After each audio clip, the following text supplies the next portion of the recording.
Second half మనం చూసుకున్నట్టయితే తిరుగుబాటు తర్వాత బ్రిటిష్ వారి విధానాల్లో మరియు పాలనలో వచ్చిన ముఖ్యమైన మార్పులు, చాలా మార్పులు వచ్చాయి, చాలా ఉంటాయి. అవి చాలా మనం అన్నిటిని అవసరమైనవి ఏంటో అవే రాయాలి, లేదంటే 2-3 పేజెస్ అయిపోద్ది అదే.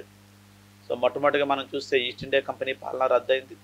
ఆ ప్లేస్లో బ్రిటిష్ పార్లమెంట్ డైరెక్ట్గా ఇండియాని రూల్ చేయడం జరిగింది. సో ఈస్ట్ ఇండియా కంపెనీ పాలనలో ఉన్నటువంటి ఏవైతే రాజ్యాలు ఆక్యుపై చేసి ఆ రాజ్యాలన్నీ డైరెక్ట్గా ఇప్పుడు బ్రిటిష్ పార్లమెంట్ అండర్లోకి వచ్చేది. అప్పటి నుంచి మనకి ఏంటి పార్లమెంటరీ ఫార్మ్ ఆఫ్ గవర్నమెంట్ అనేది స్టార్ట్ అయింది. ఈస్ట్ ఇండియా కంపెనీ ఓన్లీ వ్యాపారానికే పరిమితం అయిపోయింది. సో పరిపాలన అనేది కంప్లీట్గా పోయింది. కాబట్టి court of directors, board of control వాళ్ళని తొలగించారు. వాళ్ళ ప్లేస్లో మనకి secretary of state for India in London so రావడం జరిగింది. ఇక్కడ వైస్రాయ్ నియమించడం జరిగింది. ఇట్లా ఇవే కాకుండా చాలా 1861 సివిల్ సర్వీస్ యాక్ట్, సో ఇవన్నీ మనం చెప్పాల్సి ఉంటుంది, ఎట్లా ఎట్లా మార్పులు వచ్చాయి. ఇక బయట ఎటువంటి రాజ్యాలను ఆక్యుపై చేసుకోవడం అని క్లీన్ విక్టోరియా చెప్పింది. అంతేకాకుండా ఇండియా సోషల్, రిలీజియస్, కల్చరల్ కస్టమ్స్లో వాళ్ళు ఎటువంటి వేలు దూర్చమని చెప్పారు, వేలు పెట్టమని. ఇట్లా ఇవన్నీ మనం డిస్కస్ చేయాల్సి ఉంటుంది. Yes, next describe the impact of the teachings of Swami Vivekananda in arousing nationalistic feeling and the spirit of service in Indians. భారతీయుల్లో జాతీయవాద భావనను మరియు సేవా స్ఫూర్తిని మేల్కొల్పడంలో స్వామి వివేకానంద బోధనల ప్రభావాన్ని వివరించండి.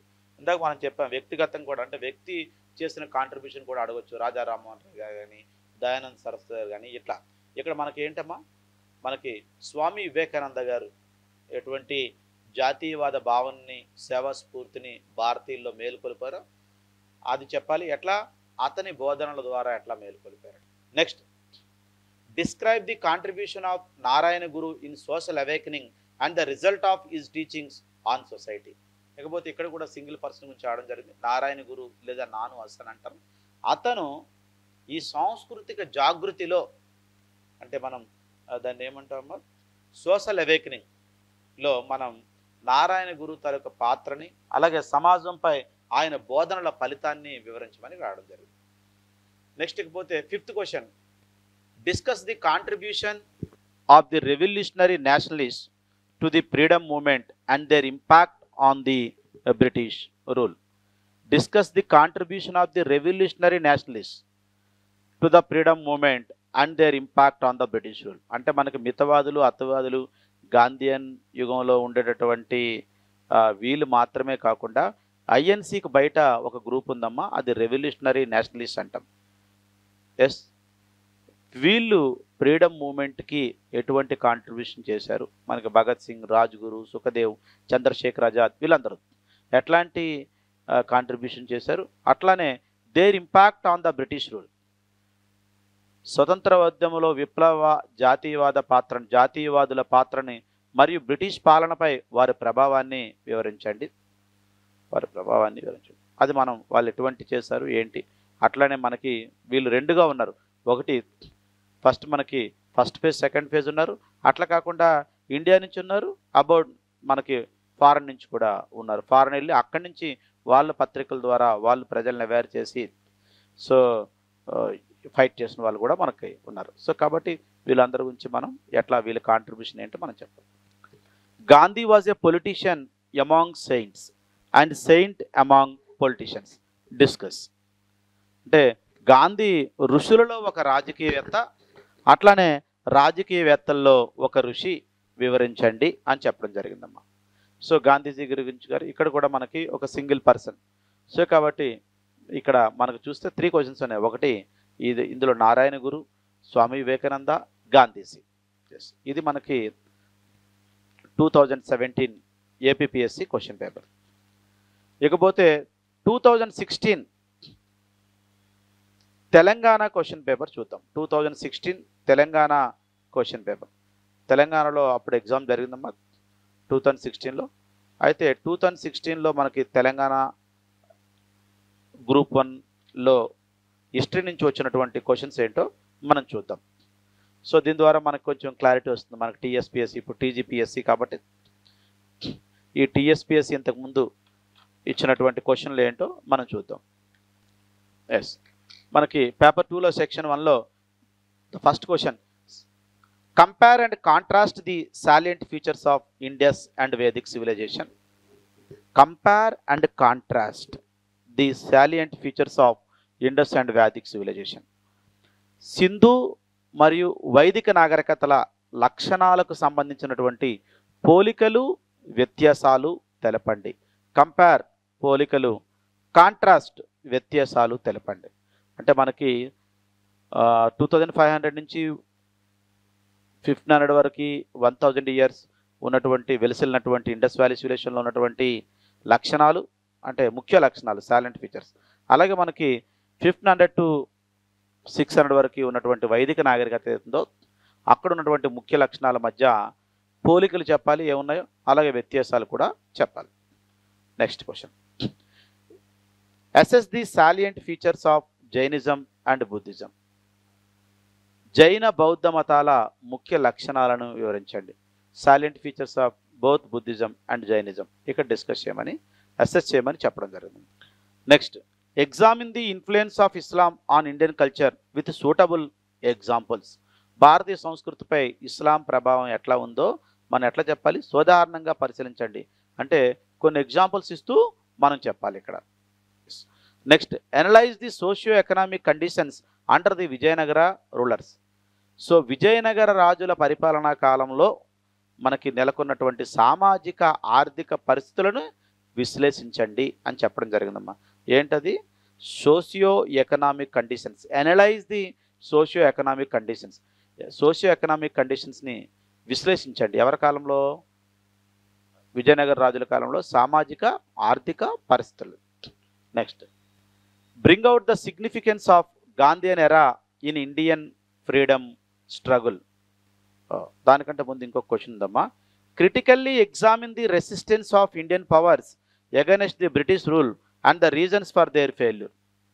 బ్రిటిష్ పాలనకు వ్యతిరేకంగా స్వదేశీ పాలకులు జరిపిన పోరాటాన్ని విమర్శనాత్మకంగా పరిశీలించి వారి వైఫల్యతకు గల కారణాలను తెలపండి అని ఇక్కడ క్వశ్చన్ అడగడం జరిగిందమ్మా. ఏంటది? Critically examine the resistance of Indian powers against the British rule and reasons for the failure. So మనకి భారతదేశంలో చాలా తిరుగుబాట్లు జరిగాయమ్మా. పీజెంట్ రివోల్ట్స్ జరిగాయి, ట్రైబల్ రివోల్ట్స్ జరిగాయి.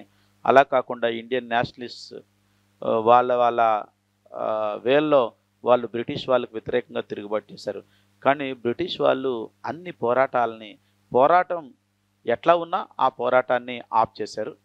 మరి అదొక పాయింట్. అయితే ఈ బ్రిటిష్ పాలనకు వ్యతిరేకంగా స్వదేశీ పాలకులు జరిపిన పోరాటాన్ని విమర్శనాత్మకంగా పరిశీలించింది. చివరికి చెప్పాలంటే వాళ్ళు 1942 క్విట్ ఇండియా మూమెంట్ కానీ, తర్వాత 1945 what it is called as Azad Hind Fauj కానీ, ఇండియన్ నేషనల్ ఆర్మీ, అలాగే 1946 మనకి రిన్ రాయల్ ఇండియన్ నేవీ కానీ, అన్నిటిని వీళ్ళు ఎట్లా అంటే ఆప్ చేయడం జరిగిందమ్మా.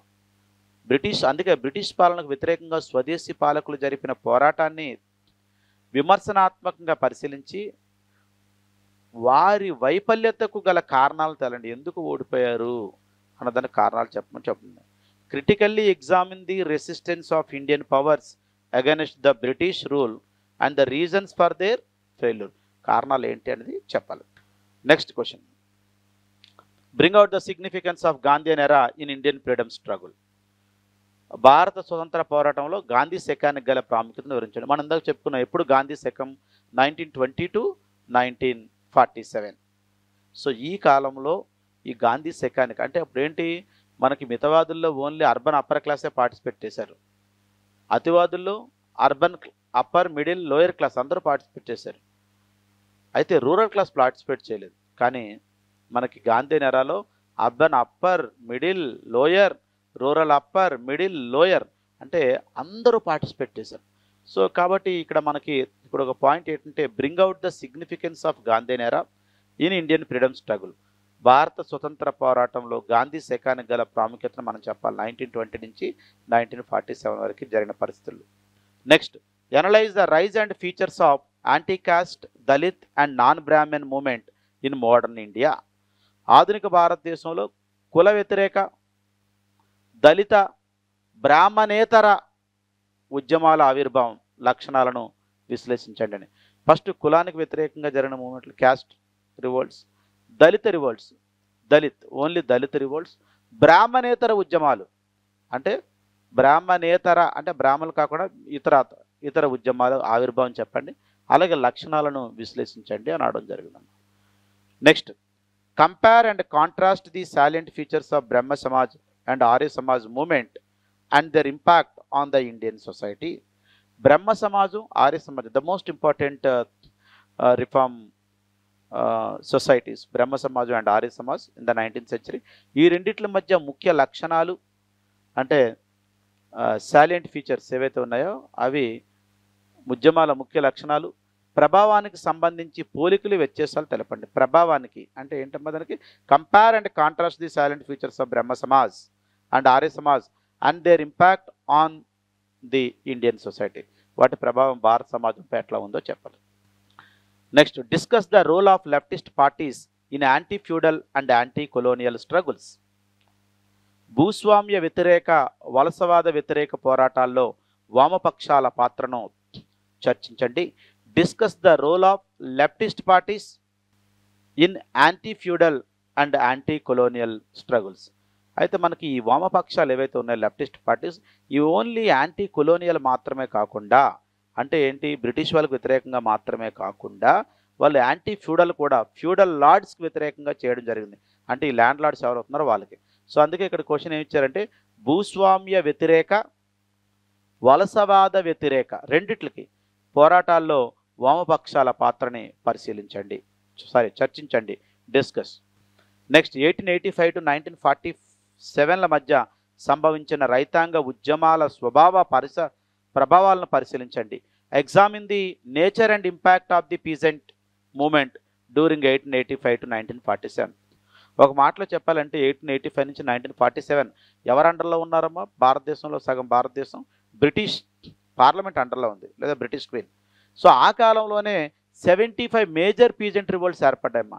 అంటే ఇంకా మీదట మీకు మంచి పరిపాలన వస్తుంది, ఈస్ట్ ఇండియా కంపెనీని పరిపాలించి తీసాం, మేము మీకు రూల్ చేస్తామని చెప్పినటువంటి ఏదైతే బ్రిటిష్ పార్లమెంట్ ఉందో ఆ పార్లమెంట్ కాలంలోనే, అంటే 1885 నుంచి 1947 మధ్యలోనే, or you can call as 1857 నుంచి వాళ్ళు రూల్ స్టార్ట్ చేసిన కాడి నుంచి 1857-58 నుంచి చూస్తే 75 మేజర్ పీజెంట్ మూమెంట్స్ జరిగాయమ్మా. అవి చిన్నవి చూస్తే లెక్కలేదు. కాబట్టి ఇక్కడ క్వశ్చన్ అందుకే అడిగారు, 1885 నుంచి 1947 మధ్య సంభవించినటువంటి రైతాంగ ఉద్యమాల తాలూకా స్వభావం, నేచర్ అండ్ ప్రభావం. Examine the nature and impact of the peasant movements during 1885 to 1947. ఇవి మనకి 2016 TSPSC ఇచ్చినటువంటి క్వశ్చన్స్. దీని తర్వాత 2016 తర్వాత మన నెక్స్ట్ క్వశ్చన్ పేపర్